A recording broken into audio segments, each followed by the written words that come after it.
We've been joined on the line by Dr. Bosman Asare, head of the Political Science Department of the University of Ghana. Good afternoon, sir. Thank you very much for your time. Good afternoon. With Nana Akufo-Addo's promise coming in the wake of the political season, first of all, we want to rate the feasibility of it.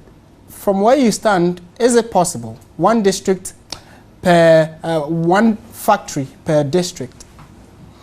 No, I think that when politicians or people want to be elected into public office, there are several promises they make, and at times you realize that some of them are highly feasible, some of them too are not.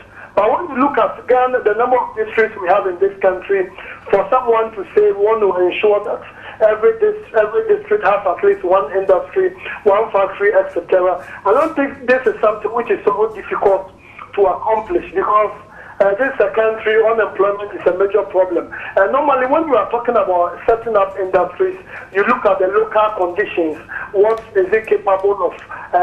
What is the capability of the area in terms of sustaining the industry, the raw materials, etc. And I think that Ghana is largely is based on agriculture productivity. So if you want to do the link up to ensure that you can also have some industries, this is possible. But the question is, I think we should be asking, how would the person get the money to be able to do that? And I think that's where the problem lies. But I think that having industries in itself in every district in our country is something that is doable.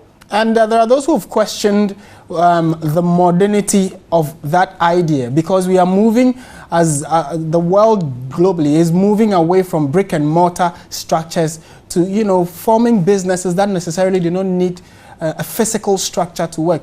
Do you think that if even it is going to be possible and he gets the mandate, he should consider the fact that we should not necessarily build machinery factories?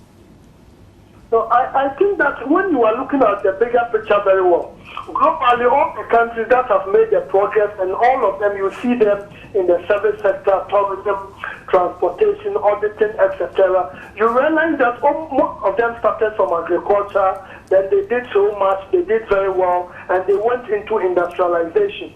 But when you look at Ghana, in our situation, there seems to be a missing link. We jumped the gun from agriculture, we didn't do the industrialization very well, and we went into the service sector. And normally when we're a country with many people unemployed, and they are not usually so educated, not so much skilled, they don't do well in the service sector, the banking, the tourism, etc. Most of these people do better in the agriculture, manufacturing, industrialization. So when we look at Ghana, for example, with the quantum of items we import from outside, industrialization will be one of the best ways to increase the number of people to be employed, to also get some taxes, etc., to support the government. So I think that this is something which is still very, very important, and I even expect that the current administration, if they can also champion that, that will augur well for our country. Okay, all right. Thank you very much for your input. Dr. Bosman Asare is the head of the Political Science Department